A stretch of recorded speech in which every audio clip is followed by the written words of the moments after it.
అందరికీ నమస్కారం. ప్రస్తుతం అల్లూరి సీతారామరాజు ఇంటర్నేషనల్ ఎయిర్పోర్ట్ లో మనం ఉన్నాం. ఈ రోజు అంటే ఆగస్టు 17 నుంచి కమర్షియల్ ఫ్లైట్ ఆపరేషన్స్ ని ఈ రోజు నుంచి ప్రారంభించుకుంటున్నాం. చాలా సందడిగా ప్రయాణికుల తాలూకా ఉత్సాహం మధ్యలో ఈ రోజు ఈ కార్యక్రమం జరగడం ఎంతో ఆనందంగా ఉంది. ఫస్ట్ ఫ్లైట్ మనకి హైదరాబాద్ నుంచి ఇండిగో, అలాగే తర్వాత మనకి ఎయిర్ ఇండియా ఎక్స్ప్రెస్ బెంగళూరు నుంచి ఇక్కడ ల్యాండ్ అయిన తర్వాత ప్యాసింజర్స్ తో కూడా నేను ఇంటరాక్ట్ అయినప్పుడు వాళ్ళ ఉత్సాహాన్ని నేను చూశాను. అందరూ కూడా ఈ యొక్క ఎయిర్పోర్ట్ ని చూసి, ఎయిర్పోర్ట్ తాలూకా అందాన్ని చూసి, ఇక్కడ ఉన్నటువంటి మన సాంప్రదాయాన్ని, మన ఆర్కిటెక్చర్ అన్ని కూడా చూసి ఎంతో మెచ్చుకున్నారు.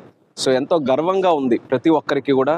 అదే ఉద్దేశంతో ఇది కేవలం ఎయిర్పోర్ట్ అంటే ఒక బిల్డింగ్ లా కాకుండా ఇది మన చరిత్రకు, మన సంపదకు, మన సంస్కృతికి, వాటన్నిటికీ కూడా ఒక ప్రతీకగా ఉండాలి అనే ఆలోచనతో చాలా మనసు పెట్టి ఇది ఒకటి నిర్మించడం జరిగింది. సో అంత అద్భుతంగా ఈరోజు వచ్చినందుకు ఎంతో ఆనందంగా ఉంది. అయితే దీన్ని ఇనాగ్రేట్ చేసిన తర్వాత ఇద్దరు వ్యక్తుల్ని మనం గుర్తు చేసుకోవాలి, ఇద్దరు స్టేక్ హోల్డర్స్ని. అందులో మొట్టమొదటిది దీనికోసం భూమిని త్యాగం చేసినటువంటి రైతులు. ఆ రైతులకి ముందుగా నా తాలూకా ధన్యవాదాలు తెలియజేసుకుంటున్నాను. వాళ్ళు సహకరించడం వల్ల ఇంత అద్భుతమైనటువంటి ఎయిర్పోర్ట్ మన ఉత్తరాంధ్ర ప్రాంతంలో మనం నిర్మించుకున్నాం. అలాగే రెండోది ఏంటంటే జిఎంఆర్ గారికి, జిఎంఆర్ సంస్థ ప్రాణం పెట్టి మరి ఈ యొక్క ఎయిర్పోర్ట్ ని ఒక శ్రీమంతుడిలాగా వాళ్ళు ఈ ప్రాంతం నుంచి వచ్చేసారు కాబట్టి మళ్ళీ చాలా చక్కగా మనం ఎప్పుడు కూడా చరిత్రలో గుర్తుండిపోయే విధంగా ఉండాలని చెప్పి ఎక్కడ వెనకాడకుండా బిజినెస్ ని కానీ కమర్షియల్ యాంగిల్ ని పక్కన పెట్టి ఈ ప్రాంతానికి ఒక ఊపిరి పోసే విధంగా ఎయిర్పోర్ట్ ఉండాలని చెప్పి వాళ్ళు కూడా సహకరించారు. సో వాళ్ళందరికీ కూడా నేను అభినందనలు తెలియజేసుకుంటూ ఈ రోజు మరొక విషయం మనం గుర్తు చేసుకోవాల్సింది ఏంటంటే, మనకి విశాఖపట్నంలో ఉన్నటువంటి ఎయిర్పోర్ట్ అది కూడా సడన్ గా ఆపరేషన్స్ ఆగడం వల్ల ఎంతో మంది బాధపడుతున్నారు. అయితే ఎప్పుడు కూడా ఒకటి కొత్తది చేసేటప్పుడు ఇలాంటి సంఘటనలు మనకి ఎదురవుతూనే ఉంటాయి. ఎన్నో తీపి జ్ఞాపకాలు, మధుర జ్ఞాపకాలు, క్షణాలు ప్రతి ఒక్కరికి కూడా ఉన్నాయి. నాకు కూడా చిన్నప్పటి నుంచి ఆ ఎయిర్పోర్ట్తో ఎంతో మంచి మెమరీస్ అవన్నీ కూడా ఉన్నాయి. వాటన్నిటిని కూడా మనం కాపాడుకుంటూ ముందుకు వెళ్దాం. అయితే నేను ప్రజలకు కూడా నేను చెప్పేది ఏంటంటే, ఆ ఎయిర్పోర్ట్ ఇప్పుడు జనరల్ ఏవియేషన్ కింద ప్రైవేట్ ఫ్లైట్స్ అన్ని కూడా ల్యాండ్ అవ్వడానికి ఆ ఇన్ఫ్రాస్ట్రక్చర్ని మనం వినియోగించుకుంటున్నాం. అలాగే ఫ్యూచర్లో కూడా కొన్ని ఆలోచనలు ఉన్నాయి. చంద్రబాబు నాయుడు గారి తాలూకా గైడెన్స్ తీసుకొని ఆ ఎయిర్పోర్ట్ను కూడా భవిష్యత్తులో ఏ రకంగా ముందుకు నడిపించాలనేది దాన్ని కూడా ఒక ఆలోచన చేసుకొని అక్కడ కూడా ఇన్ఫ్రాస్ట్రక్చర్ డెవలప్మెంట్కి నా వంతుగా ఒక ప్లానింగ్తో ముందుకు వెళ్తానని కూడా ఈ సందర్భంగా తెలియజేసుకుంటున్నాను.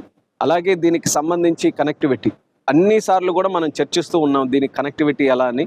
అయితే విశాఖపట్నం నుంచి ఇక్కడికి రావడానికి మనకు ప్రధానంగా ఉన్న హైవే మార్గాల్లో కొన్ని వెడల్పు చేయడం జరిగింది. ఒక 7 రోడ్స్ మనం తీసుకొని మేజర్గా మనకి సింహాచలం నుంచి వస్తున్నటువంటి సొంట్యాం రోడ్ని, అలాగే కొన్ని పాయింట్స్ని మనం అభివృద్ధి చేయడం జరిగింది.